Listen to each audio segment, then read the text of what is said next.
I'm always yawning in this.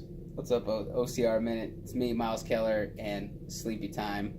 Vic, the Sleepy Time Quesada. How's it going? We thought today we'd kind of talk about the big event this weekend, North American OCR Championships. I love that series. I love what Adrian Bijanata does, and I think it's a good representation of OCR because it's a sampling of all the obstacles from all over obstacle course racing. Yeah. I think it's a good sample of what a championship should be. That's very open to interpretation and subjective, right? Yeah. Some people feel differently than others about it. Yeah, no burpees, Yeah, once again, it's mandatory completion. So there's no penalty loops or burpee penalties. And a lot of people will lose their band. They look like it was going to be pretty difficult. Yeah. I love that they had like some very unique Force 5 rigs. Yeah. This is the first time I think in that series where it hasn't been Platinum rig, but it's been Force 5, who has always been making holds and different equipment for rock climbing and OCR. They make some really high quality, good stuff. It's pretty expensive, but it's nice. Yeah. And so they have their own rig, and looking very interesting, and almost look like a rig that kind of starts lower but keeps going higher. Yeah. So it almost looks like you got to pull yourself up on a bar on step. We'll see.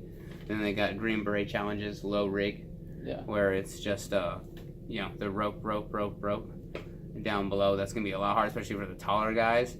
Will you be able to put your feet on the ropes? Yeah, I think it is because the holes in there. Because I think that it was just ropes. There's no I didn't see any rings or anything to rest on. Well, they have rings. The ropes have rings, holes. I didn't see that in the picture. It looked like just straight rope. It looks like a noose. That's what it looks like. Oh, was it? Okay. Yeah. Okay. Well, so even then, taller guys, it'd be pretty difficult for a lot of taller guys. Yeah. Right? And then also, I'm always yawning on this. The new, forgetting the name of the Force 5. It's kind of a rig. I don't know. They call it Razor's Edge or whatnot. But basically, it's really cool. You take hooks and you slide across a bar to a stopper, and then you gotta put the hook on another bar and kind of inch your way over to the bell. Yeah.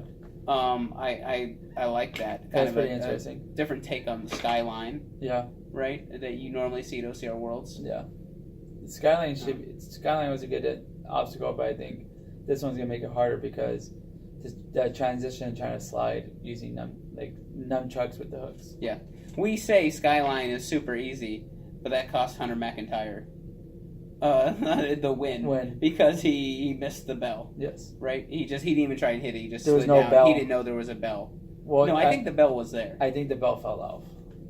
Really? And Ryan Woods too in 2016 when on the 3K he was beating everyone and then fell off Skyline I think once or twice, fell off twice. That could be really time intensive if you didn't have to crank it up. Yeah. Like there's there would be a little handle and you slide down a tray and then there'd be like a little stopper in the end and you try and pop it up. Two of them, yeah. And I remember last year I was the only one the attendant there said that me and one other person that managed to not stop there. Yeah. Was able to just pop it. I did that as well. I retried it. Did you do it during the race? No, not during the race. Yeah, see, I went back and tried to redo it the next day, and I hit it and stopped and had to pop over.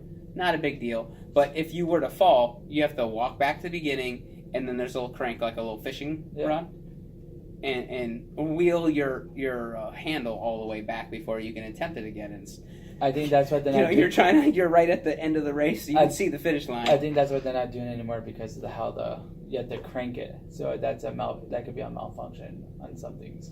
If people that could cause, seems like something that'd be very easy to break that you can't afford to have break during the day. Yeah, with that many people, and it's only 6 lanes, 7 lanes. Yeah, sometimes we don't think about the logistics and all the different variables to the equation that makes up that obstacle. Right? Yes. There's a lot of different things that go wrong.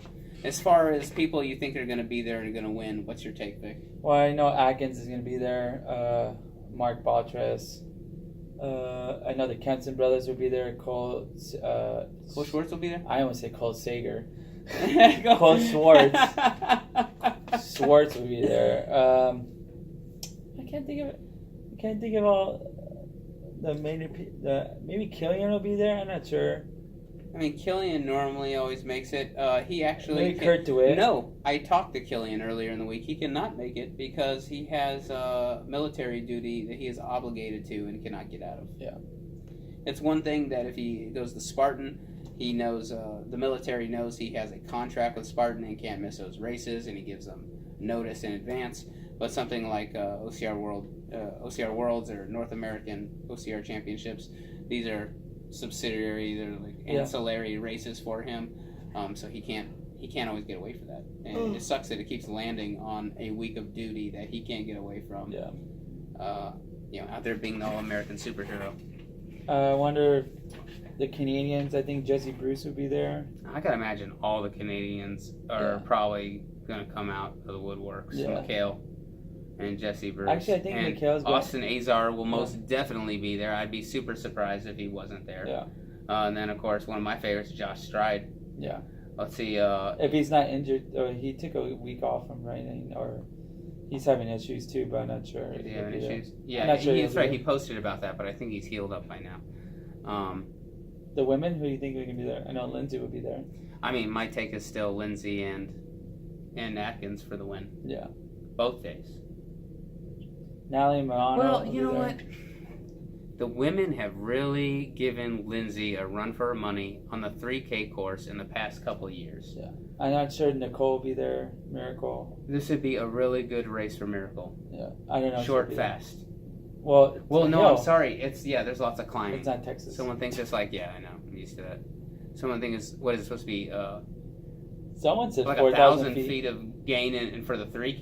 Yeah. That's a lot of climbing for 1.7 miles. Yeah. That's a crazy short amount of time. And then, most races say 1.7 miles, but it always ends up being a little more, a little less. You never know. I think the 15K will be, someone said 4,000 feet. So that's a lot. Yeah. That's a lot. That's Palmerton. Yeah. That's a Palmerton Super. Yeah. That's our takes. I think who do you think is going to win? What you said, I think Mark will give Ryan a run for his money. I don't know if Ian Hosek will be there. I know Ryan Kempson will give everyone a run for their money as well. Yeah, absolutely. The Kempson brothers. Yeah. Yeah, I don't know how Matt's doing. Cole is pretty good at climbing. Ian Hosek, I know he's very good at climbing. And then I don't know how Mikhail. I think we're going to see a lot one, maybe two of the sub-elites that we don't hear about much make a win. I feel like that in the women's category tomorrow in the 3K, you're going to see some girl rise up and shine. Yeah. That's my guess. Yeah. We'll see. But all that goes down tomorrow. Let us know what you think down. Like, subscribe. Bye-bye. Peace.